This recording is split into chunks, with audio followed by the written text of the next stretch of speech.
Jai Hind Defense aspirants, welcome back to my channel SSB Success. For any query regarding SSB and AFSB, please join our Telegram channel SSB Success, whose link is given in the description box. And for more updates regarding SSB and AFSB, do subscribe our YouTube channel SSB Success. So today we are going to cover an important topic, and that is basically your weekly defense news. जैसे कि मैंने आप लोगों को promise किया था, मैं हर weekend पे जो है वीकली डिफेंस न्यूज़ लेके आऊँगी।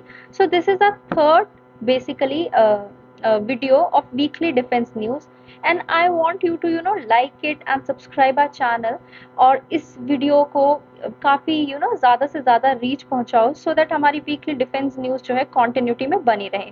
सो let's get started with our news. See basically the first news we are having is IBSAMAR. अगर हम इब्समार की बात करें, ये है क्या? देखो, 7th एडिशन हुआ है मैरीटाइम एक्सरसाइज इब्समार का, जिसको ऑर्गेनाइज किया गया था अक्टूबर 10 से 12 के बीच में इन साउथ अफ्रीका। एक्सरसाइज इब्समार की बात करें तो ये जॉइंट मैरीटाइम एक्सरसाइज है, किन के बीच में? South Africa, Brazil and India के बीच में। जो इसका इनॉग्रल एडिशन है इस नेवल एक्सरसाइज का, वो 2008 में हुआ था, to converge the democratic values, economies interest and maritime cooperation. 2016 में 5th एडिशन जो हुआ था मैरीटाइम एक्सरसाइज का, वो इवॉल्व होके एक कॉम्प्लेक्स ट्रायलेटरल एक्सरसाइज जो है बनी थी, जिसमें पार्टिसिपेशन था नेवल वेसल्स का, एयरक्राफ्ट का, स्पेशल फोर्सेस का फ्रॉम 3 कंट्रीज। प्रीवियस एडिशन की अगर हम बात करें इब्समार 6 की, जो कि हेल्ड हुआ था Simons Towns in South Africa in 2018। 2022 की बात करें तो ये 7th एडिशन है नेवल एक्सरसाइज का, जो कि साउथ अफ्रीका में टुक प्लेस किया from 10th October to 12th October. ये हार्बर फेज जो है एक्सरसाइज का इन्वॉल्व करता है शेयरिंग ऑफ बेस्ट प्रैक्टिसेस, किसके regarding? Damage control, fire fighting drills, maritime boarding action like cross boarding, visit, boat search, seizure, targeting adversary vessels, terrorism, piracy, smuggling. In short सारी activities जो कि हमारे navy कर सकती है। ये एक्सरसाइज जो है बूस्ट करेगी मैरीटाइम सिक्योरिटी को, जॉइंट ऑपरेशनल ट्रेनिंग कैपेबिलिटी को, शेयर करेगी बेस्ट प्रैक्टिसेस को और इंटरऑपरेबिलिटी को भी, to address common maritime threats. जो इंडियन नेवी है उसको रिप्रेजेंट किया था हमारी आईएनएस तरकश ने, चेतक हेलीकॉप्टर ने, मरीन कमांडो फोर्स ने, जिनको हम मार्कोस कहते हैं।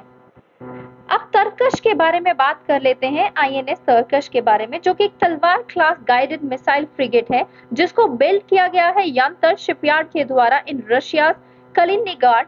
ये एक मॉडिफाइड वर्जन है क्रिवैक 3 क्लास फ्रिगेट्स का। नेवल वेसल जो है इसको कमीशन किया गया था वेस्टर्न नेवल कमांड में दिसंबर 27, 2012 को। मेजॉरिटी ऑफ इक्विपमेंट जो है इस शिप में वो रशियन मेड है। हाउएवर इसमें काफी ज्यादा सारे न्यूमरस आपको इंडियन ओरिजिन सिस्टम भी देखने को मिलेंगे। अगस्त 2022 में आईएनएस तरकश ने पार्ट लिया था maritime partnership exercise with Brazilian navy. ये एक्सरसाइज इन्वॉल्व करती थी cross deck landing, replenishment at sea, approaches and other tactical manoeuvring of your frigates. ये फ्रिगेट्स जो है वो होइस्टेड करती है इंडिया का ट्राई कलर, मतलब होस्ट करती है ट्राई कलर ऑन 15 अगस्त, और उन्होंने इस साल जो है वो रियो दे जेनेरियो ब्राजील में पार्टिसिपेट किया था एज अ पार्ट ऑफ आज़ादी का अमृत महोत्सव। 2015 में it was a part of operation राहत, जिसको लॉन्च किया गया था, किसके लिए? प्रोटेक्शन और असिस्टेंस प्रोवाइड करने के लिए इंडियन वेसल्स को, एयरक्राफ्ट को, जो कि इवैक्यूएशन में इन्वॉल्व थे इंडियन सिटीजन के from Yemen during the Saudi Arabia led military intervention in the civil war. Second news is about exercise Prasthan. Exercise Prasthan की अगर हम बात करें, इसको ऑर्गेनाइज किया गया 11 से 12 अक्टूबर के बीच में in the Krishna Godavari basin offshore development area. Prasthan एक ऑफशोर सिक्योरिटी एक्सरसाइज है जो कि हर 6 महीने में होती है। इसका मेन पर्पस होता है इंटीग्रेट करना the efforts of all the stakeholders जो कि ऑफशोर डिफेंस में इन्वॉल्व है। इसको रिसेंटली कंडक्ट किया गया है under the aegis of Eastern Naval Command of the Indian Navy. ये एक्सरसाइज विटनेस करती है participation of various oil operators like ONGC, Reliance Limited, Vedanta and others involved in the maritime security. ये देखो, इसमें हमें देखने को पार्टिसिपेशन मिला आंध्र प्रदेश की मरीन पुलिस का, फिशरीज डिपार्टमेंट का भी और इंडियन कोस्ट गार्ड का भी। इसका ऑब्जेक्टिव होता है असेस करना ओवरऑल सिक्योरिटी को, प्रिपेयर करना during the emergency situation at the offshore development area. ये एनेबल करती है ऑयल ऑपरेटर्स को वैलिडेट करने के लिए उनका स्टैंडर्ड ऑपरेटिंग प्रोसीजर, जिनको एसओपीज कहते हैं, जो कि ओडीए कॉन्टिजेंसीज के द्वारा ले डाउन किए गए हैं। कि 2 डे ऑफशोर सिक्योरिटी एक्सरसाइज जो है वो एनेबल करती है क्या, refining of standard operating procedures और रिस्पॉन्स एक्शंस में हेल्प करती है to several contingencies in the offshore defence area, जो कि सिचुएटेड है 40 nautical miles south of Kakinada, जो कि एक सिटी है आंध्र प्रदेश में। इस एक्सरसाइज का फोकस होता है टेररिस्ट इंट्रूजन पे ध्यान देना, bomb explosion, major fire, casualty evacuation and execution, search and rescue, man overboard, mass evacuation and oil spill.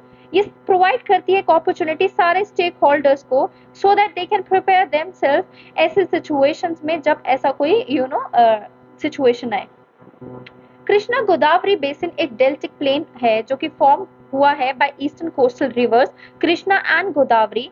ये स्पैन करता है, ये जो स्पैन है वो क्रॉस करता है आंध्र प्रदेश को और nearby areas of Bay of Bengal को। ओएनजीसी जो है फर्स्ट था जिसने डिस्कवर किया था इस रीजन में गैस को इन 1983। 2003 में रिलायंस इंडस्ट्री ने डिस्कवर किया था biggest natural gas reserve in India in this region. Krishna Godavari basin को जो है हॉस्ट ऑलिव रिडली टर्टल्स के नाम से भी जाना जाता है, जो कि एक वल्नरेबल स्पीसीज है। Third news we are having is about Steadfast Noon. देखो, जो टेंशंस चल रही है ना रशिया की, किसके साथ, यूक्रेन के साथ, तो उस टाइम पे members of North Atlantic Treaty organisation जो है वो एक न्यूक्लियर एक्सरसाइज को कंडक्ट करने की प्लान कर रहे हैं, जिसका नाम है स्टेडफास्ट नून। ये जो स्टेडफास्ट नून एक्सरसाइज है वो कंडक्ट की जाती है हर साल और ये जो है एक वीक तक चलती है। इसको प्लान किया जा रहा है कि पहले रशिया से पहले एक मिलिट्री ऑपरेशन को लॉन्च करे यूक्रेन, मतलब ये पहले की बात की गई है, जैसे कि जब रशिया जो है लॉन्च करने वाला था तब की। देखो, ये इन्वॉल्व करेगी participation of fighter jets capable of carrying nuclear warheads, however it will not involve any live bombs. देखो, 14 of 13 NATO members will participate in this exercise. Conventional jets, surveillance, refueling aircraft will routinely take part in this exercise. जो main part है इस drill का, that will be conducted more than 1,000 kilometers from Russia. NATO एक organization है which doesn't have any nuclear weapon, okay, as an organization. और ये जो weapons है mass destruction के normally link किए जाते हैं NATO alliance, but remain under the firm control of 3 member states, US, France and UK. अब नाटो के न्यूक्लियर प्लानिंग ग्रुप के बारे में बात कर लेते हैं। देखो, नाटो का न्यूक्लियर प्लानिंग ग्रुप जो है वो स्टेडफास्ट नून से पहले मिलेगा, लॉन्च करेगा। एक सीनियर बॉडी है जो कॉन्स्टेंटली रिव्यू करती है स्पेसिफिक इश्यूज जो कंसर्न करते हैं न्यूक्लियर फोर्सेस को। करेंटली अगर हम बात करें, नाटो जो है वो डील कर रहा है न्यूक्लियर अफेयर्स के साथ। इसको फाउंड किया गया था दिसंबर 1966 में, सो दैट न्यूक्लियर डॉक्ट्रिन और अदर रिलेटेड इश्यूज पे ध्यान दिया जाए। सारे नाटो के मेंबर्स जो है करेंटली न्यूक्लियर प्लानिंग ग्रुप के मेंबर्स है, एक्सेप्ट फ्रांस, जिसने डिसाइड किया था कि वो पार्टिसिपेट नहीं करेगा। इसको चेयर किया जाता है नाटो के सेक्रेटरी जनरल के द्वारा। Next news we are having is Indestructible Brotherhood 2022. Kyrgyzstan ने कॉल्ड ऑफ किया है CSTO मिलिट्री ड्रिल को, जिसको Indestructible Brotherhood 2022 का नाम दिया गया है, जो कि हेल्ड होगी सेंट्रल एशियन कंट्री में हो रही है, I mean from October 10 to 14। Kyrgyzstan एक फॉर्मर सोवियत रिपब्लिक है जिसने indestructible brotherhood 2022 command and staff exercise को कंडक्ट किया है। A day before multinational military exercise was scheduled to commence in this territory. ये एक्सरसाइज एक जॉइंट मिलिट्री ड्रिल है जिसमें army persons from collective security treaty organisation, जो कि 6 member security alliance है, comprises of Russia, Belarus, Armenia, Kyrgyzstan, Kazakhstan and Tajikistan will participate. Non member state जैसे Syria, Serbia, Uzbekistan वो भी involve है इस मिलिट्री एक्सरसाइज में एज अ ऑब्जर्वर। ये मिलिट्री जो मल्टीनेशनल मिलिट्री ड्रिल है वो ईस्टर्न हाईलैंड ऑफ किर्गिस्तान में होगी, जो बेसिकली अगर हम बात करें सितंबर 2022 में आर्मेनिया ने 2 week long joint CSTO military drill को अटेंड नहीं किया था, जिसको ऑर्गेनाइज किया गया था कजाकिस्तान के द्वारा in protest against CSTO lack of support during the violent border skirmish between Armenia and Azerbaijan. Okay, अब अगर हम थोड़ा सा सीएसटीओ के बारे में जान लेते हैं, इसका हेडक्वार्टर मॉस्को में है। कलेक्टिव सिक्योरिटी ट्रीटी ऑर्गेनाइजेशन एक इंटर गवर्नमेंटल मिलिट्री अलायंस है जो कि ऑल्टरनेटिव है नाटो का। कौन कौन मेंबर्स है सीएसटीओ के? Russia, Armenia, Tajikistan, Kazakhstan, Kyrgyzstan, Belarus. CSTO को साइन कब किया गया था? 15 मई 1992 को। सेक्रेटरी जनरल कौन है सीएसटीओ के एज ऑफ नाउ? स्टैनिस्लाव ज़ास।